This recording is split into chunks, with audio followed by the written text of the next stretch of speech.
Lunch with Koel. She was born and brought up into the industry, and as a television and now film producer, Ekta Kapoor has had much success, a little failure, and has been much criticized.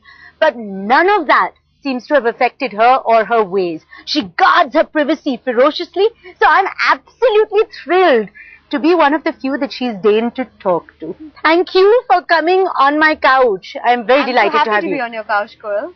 So you do such few interviews. Yeah, I do. Very few. Are you scared, or is it something that you've just created this aura about you? I'm scared, honestly. No aura there. You have created all these sort of characters on film, on television. Where do you get your ideas from? People. I once got one of my biggest shows, Kusum's idea, from one of my secretaries.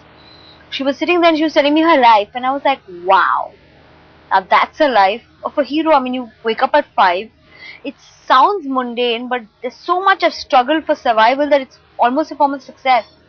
And then you get, like, some of it is like, you live out some of your pain through a show. Make it into a different fake story. Your personal pain. Anyone's, yeah, mostly your personal pain. Your television shows, let's say, slightly criticized for being regressive. Your films being uber progressive, especially the newest ones. They don't seem to be like a life that you have lived, or are they? Is there something we don't know? You can say you felt something for cursed love. And then you made a story called Kasauti. Now the basic germ is cursed love. And cursed love that you have seen in a person on your around, or now something. I'm not telling you that.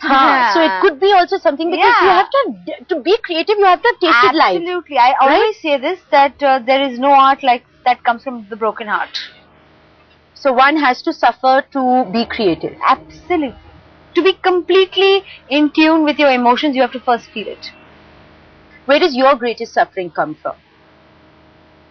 I think it's in the mind, mostly. I think most of us create our own demons that we have to slay sometime. Or not. Or channel them. Please channel them in the night. Channel them. Hi baby, are you awake? Are you still there? Can you give me some ideas? Yeah. Last night usually scared the shit out of me. Yeah, torture me some more. Yeah. Pain junkies. Okay, this is going somewhere completely different. But coming to you as a teenager, now you were the darling of your family. You were sort of spoiled. Almost lazy, with not much drive. Couch potato. A lot of things are said about you that you weren't really good at anything, to suddenly becoming this woman who has on overdrive. Where did you find this missing get up and go? I think it's destiny. That's how I believed so much in spirituality and destiny. Well, I don't think I was the same person. I think I've evolved with every generation, every year of mine, every decade I've lived. I think I was a couch potato with medium intelligence, not really a smart kid. Somebody who loved watching television, and then I just chose to do what I wanted to do.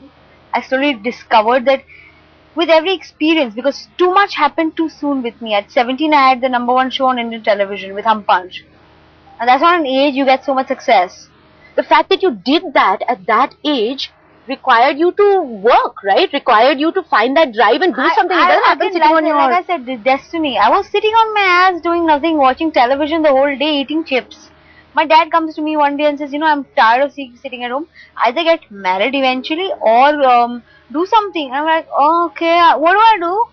So I go and join Kailash Surendranath, who's a family friend, as an assistant to do advertising.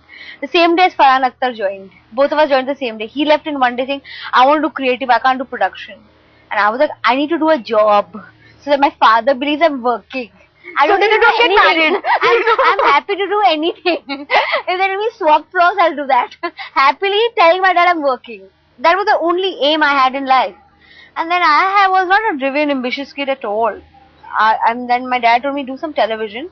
I said, great, I'll do it. And my father was like 50 lakhs down at a time when his career was not really at its peak. And suddenly it hit me that what have I done? I've just ruined my dad's money. And these shows are not being taken by anyone. And somebody turned around to my dad like, are you starting this company to make your wife and daughter happy? I felt so bad, and he was like, and then I just said, I just want to do it because I'm enjoying it, and I'm going to get my act right, and it just happened. I had just 2 lakhs left, and I made Hum Punch, the pilot of Hum Punch. So actually it was guilt. In a A bit of sense, it, yeah. yeah. I think my But father thought I was responsible when I was not.